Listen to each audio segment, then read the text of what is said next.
Yeah, to what you said about, having your coaches protect you. I remember when I used to fight, I used to think, there's no time or no place to be worried about, um, me like being worried about Mm, these sorts of things. I just have to fight, I can't, I have to be mentally strong in there, and I have to put everything on my coach to stop the fight or to not allow mismatches to correct. happen. You put a lot of trust into your coach, and if you don't have that trust Absolutely. within your coach, you definitely should not be fighting, because you shouldn't be the one worried about that kind of stuff. And No. now as a So, coach, that all of a sudden is kind of scary, because the responsibility falls on you, because absolutely.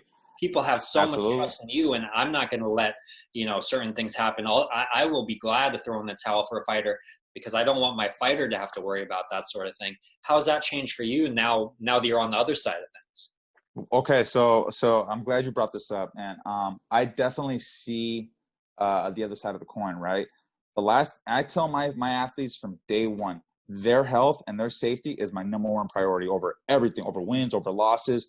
I will not let them get hurt because A, I don't want that on my conscience, and two, they have long lives in front of them. They're going to be doctors, they're going to be lawyers, they're going to be police officers and firemen, right? They're going to be, they're going to save this world, and they have to. I want them to live long lives and be healthy. So I don't want that. I don't want them to see them get hurt.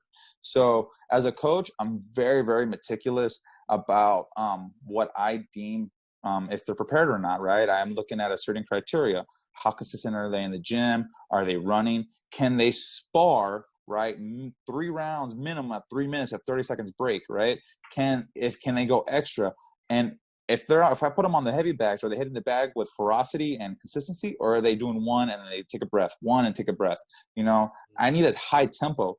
But to answer your question a little bit more thoroughly, I'm looking at if my people are just in the gym. Like, I get it, right? Because I've been there, you've been there. We're students, we have boyfriends and girlfriends, right? We have jobs, we have our families. We have tons of other things. But boxing is serious business, man, and you don't play it. People can get hurt if you take it lightly. So when it comes to my athletes, if they're not properly prepared, like I know they should be, if they're not running, right, I'm not letting them fight. Sorry. I'd rather have you upset at me and quit, right, than you get hurt. Like I don't want that. I've had people, unfortunately, have been hurt, right? And it sucks. Yeah. And I'm heartbroken after that, dude. And I'm I cry with my athletes when they lose, if they get hurt, and I want to keep them safe at all costs. So I'm happy I've done it, and I would happily do it again in the future. If I have to, I will throw in that towel.